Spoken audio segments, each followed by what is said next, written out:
I couldn't speak when the alien woman revealed why she carved my name. The Discovery. The maintenance tunnel beneath Colony 7's alien quarter hummed with an energy Marcus Chen had never quite gotten used to. After 3 years as a systems engineer on this frontier world, he'd learned that the Thylorian technology operated on principles that danced just beyond human understanding. Their machines sang rather than hummed, their lights pulsed like heartbeats, and their architecture seemed to breathe. Marcus wiped condensation from his visor as he emerged into the Artisan District's main plaza. The crystalline structures here caught the binary sunset, splitting light into ribbons of color that painted impossible patterns across the ground. He was checking the integration nodes when movement caught his eye, a figure working at one of the outdoor workshops. She moved like water given form, her violet-tinted skin catching the light in ways that made her seem to glow from within. Long hair the color of burnished copper flowed down her back, and when she turned, Marcus found himself frozen by eyes like molten amber. She was carving something into a piece of iridescent metal, her movements precise and graceful. "You're staring," she said without looking up, her voice carrying the musical quality all Thylorians possessed. "Is my work so fascinating, or is it something else?" Marcus felt heat rise to his cheeks. "I apologize. I was just, the craftsmanship is remarkable." She finally looked up, and a smile played at the corners of her mouth. "Marcus Chen, systems engineer. You repaired the water reclamation units in our sector last month. You know who I am. I notice things." She set down her tools and stood, moving closer with that fluid grace. "I am Lirelei, keeper of memories." Keeper of memories. We inscribe important moments, significant people, sacred promises. She gestured to the workshop filled with carved metals, etched crystals, and inscribed stones. "Your people take photographs. We carve permanence into the bones of the world." As she spoke, Marcus noticed something that made his breath catch. On a piece of armor hanging nearby, personal armor from the looks of it, he could see symbols that looked almost familiar. The longer he stared, the more the flowing script seemed to resolve into something he recognized. "Is that?" He started, stepping closer. Lirelei's expression shifted to something unreadable. "You can read it. It looks like, my name." The silence that followed was heavy with meaning Marcus couldn't quite grasp. The revelation. Lirelei's amber eyes held Marcus's gaze for a long moment before she moved to the armor piece, running her fingers along the inscribed symbols. The late afternoon light streaming through the crystalline structures seemed to dim, as if the colony itself was holding its breath. "You weren't meant to see this yet," she said softly, her musical voice carrying notes of vulnerability Marcus hadn't heard before. "Among my people, we have a tradition that spans back to the first consciousness of our race." Marcus stepped closer, drawn by something he couldn't name. "What kind of tradition?" She turned to face him fully, and he noticed the way her skin seemed to shimmer with an inner light when she was emotional.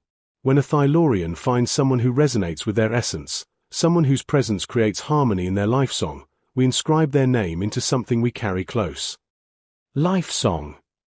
Every being has a frequency, a unique vibration in the universe. She moved closer, and Marcus could smell something like jasmine mixed with ozone. "When I first saw you working, fixing things others had given up on, bringing dead systems back to life, your frequency created harmonics with mine." Marcus's heart raced. "So you carved my name because..." "Because you matter," she said simply, then smiled at his expression. "Don't look so terrified. I'm not proposing marriage by your human standards. This is an acknowledgement. A declaration that you've affected my world enough that I want to carry a piece of you with me." She lifted the armor piece, and Marcus could see the inscription more clearly now.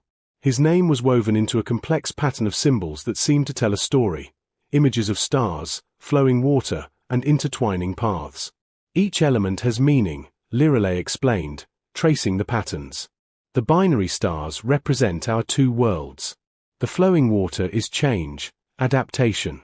And these paths..." She paused, color deepening in her violet cheeks. "They show potential futures converging."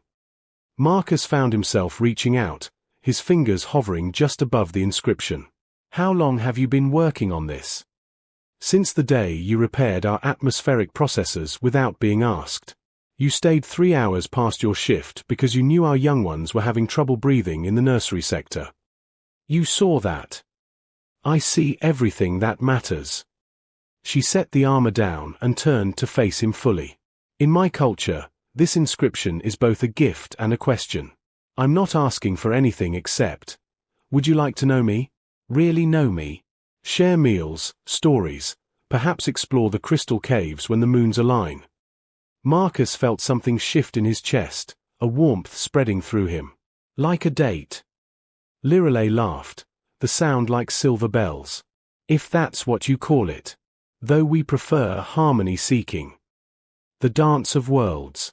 The bioluminescent gardens of Colony 7 came alive after dark, and Marcus found himself walking beside Lirelei through paths lined with plants that pulsed with soft blue and green light. It had been 2 weeks since she'd revealed the inscription, and they'd met every evening since, each encounter peeling back another layer of mystery between their species. Your people really dream in colors? Marcus asked, watching as she gently touched a flowering vine that responded by glowing brighter.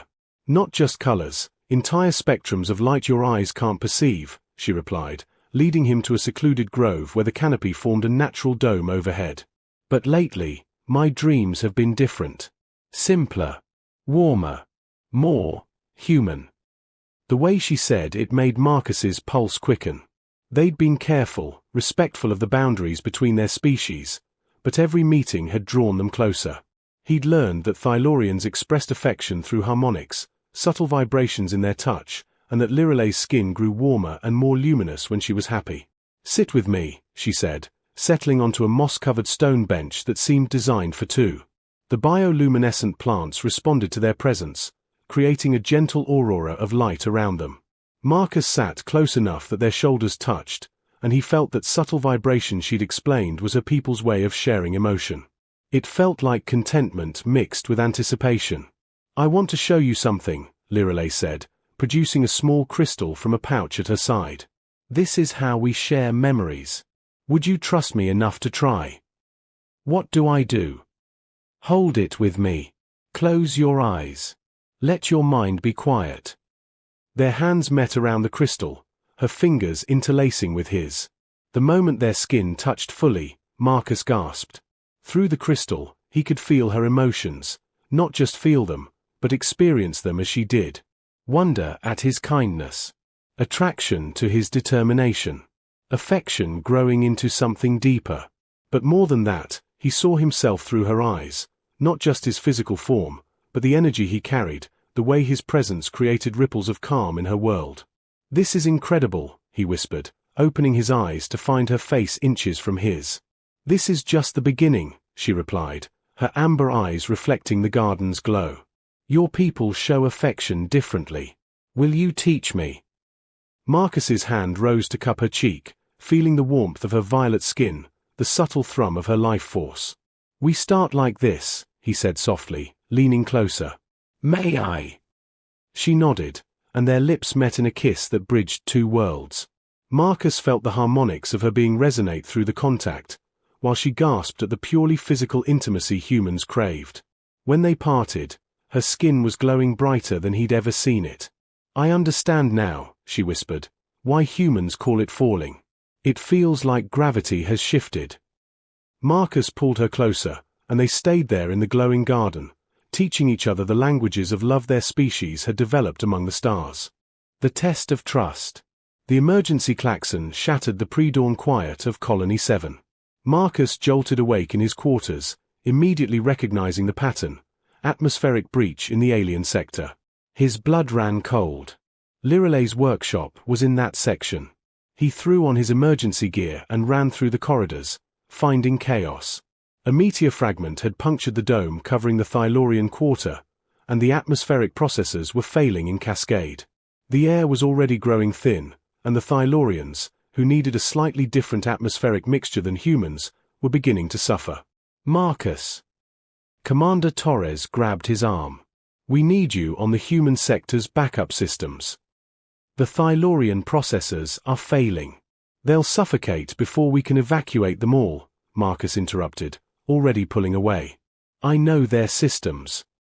He found Lirelei helping evacuate the younglings from the nursery, her usually luminous skin pale and flickering.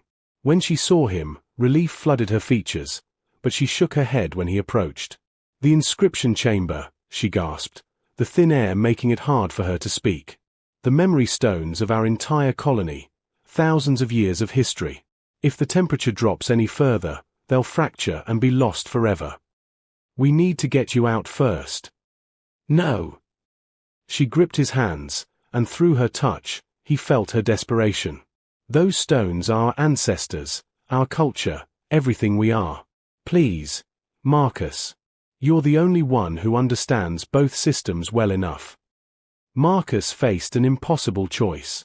The evacuation would take another 20 minutes. The inscription chamber's climate controls would fail in 10. But to fix them meant diverting power from the evacuation corridor's life support. There's another way, Lirelei said suddenly, her eyes brightening with determination. The harmonic resonance.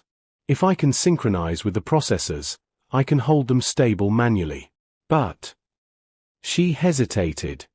It's dangerous. The feedback could damage my neural pathways. Absolutely not. She silenced him with a kiss, pouring all her emotion through the contact. Trust me, as I trust you. Save our memories while I buy you time. Before he could stop her, she pressed her palms against the main processor's interface panel. Her body went rigid, skin flaring with brilliant light as she became a living conduit for the system. Marcus heard her sharp intake of breath, saw her jaw clench against the pain. Go, she commanded through gritted teeth. Marcus ran. He dove into the maintenance shafts, fingers flying over his tools as he rerouted power, bypassed damaged circuits, and essentially rebuilt half the climate control system on the fly. He could hear Lirelei's labored breathing through the comm system, each second stretching like an eternity. 7 minutes. 8. His hands were bleeding from torn metal, but he didn't stop. 9 minutes. Marcus, Lirelei's voice was weak. I can't. Hold on. Almost there. He made the final connection, and power surged through the new configuration. The inscription chamber's climate stabilized just as the main lights flickered back online. He found Lirelei collapsed by the processor, her skin dim and cool. But she was breathing, and when he gathered her in his arms, she managed a weak smile. You saved them, she whispered. Our memories, our souls. You saved your people, he replied, carrying her toward the medical bay. You incredible, reckless, brave woman. Her hand found his cheek. Now you understand why your name deserved to be carved. You don't just fix machines, Marcus Chen. You fix worlds. The binding promise. The recovery ward was quiet except for the soft hum of medical equipment. Marcus hadn't left Lirelei's side for 3 days, watching her skin slowly regain its natural luminescence as her neural pathways healed from the strain of synchronizing with the processors. When her amber eyes finally opened fully, the first thing she saw was Marcus working on something at the small table beside her bed. His fingers moved with careful precision over metal and tools she recognized from her own workshop. What are you making? She asked, her voice still soft but clear. Marcus startled, then his face broke into the first real smile she'd seen in days. You're awake. He moved to her side immediately, taking her hand. How do you feel? Like I've been singing at frequencies I was never meant to reach, she said with a slight laugh that turned into a wince. But alive. Thanks to you. Thanks to us, he corrected. We make a good team. She squeezed his hand, then nodded toward his work. You didn't answer my question. Marcus looked almost shy as he retrieved the piece he'd been working on. It was a fusion of human and Thylorian craftsmanship, a band of metal that seemed to shift between silver and the iridescent material her people favored. Inscribed upon it were symbols in both English and Thylorian script. Your brother Karen has been teaching me, he explained, about your inscription traditions. And I needed to give you something that showed I understand. That I reciprocate. Lirelei pushed herself up despite his protests, examining the band more closely. The inscription wasn't just his name or hers, it was a story. Their story. The broken processor, the Garden of Lights, the shared crystal, the moment when two worlds became one. In human tradition, Marcus continued, his voice thick with emotion, we have something called a promise ring. It's a commitment, not quite marriage but a declaration of intent. That two people are choosing to build something together. And in Thylorian tradition, Lirelei responded, her eyes glistening, when someone returns an inscription, it creates a circuit. A complete harmonic that bonds two life songs. She held out her hand, and Marcus slipped the band onto her wrist. The moment it touched her skin, it began to glow softly, responding to her biorhythm. I've been thinking, Marcus said, still holding her hand. The colony is planning to expand. They need someone to oversee the integration of human and Thylorian systems. Someone who understands both. And they need an inscription keeper to document this new chapter of our joined colonies, Lirelei added, understanding immediately. A shared future. Marcus leaned closer, pressing his forehead to hers in the Thylorian gesture of deep intimacy she taught him. I love you, Lirelei. In every frequency, in every language, in every way two different species can love each other. And I love you, Marcus Chen, she replied, her skin glowing with joy. My name was written in the stars to find yours. Dr. Patel found them hours later, still entwined, the promise band pulsing with light that matched the rhythm of two hearts beating as one. The sight made her pause in the doorway, not two species bridging an impossible gap, but two souls who had found their harmony among the stars. The inscription chamber, saved from destruction, would soon hold a new memory stone. Upon it would be carved the story of the engineer and the keeper, the first of many such bonds that would define Colony 7's future. A future where love was not limited by the shape of one's body or the color of one's sky, but expanded by the infinite possibilities of connection between conscious beings. As the binary suns set outside the ward windows, casting their impossible colors across the room, Marcus and Lirelei began planning their next adventure. Mapping the crystal cave she'd mentioned, where Thylorian legend said couples who entered together would see their possible futures reflected in the living stone. Ready to see what the universe has planned for us? Lirelei asked, her strength returning with each passing hour. With you. Marcus smiled, kissing her gently. I'm ready for anything. The story of their inscription had just begun.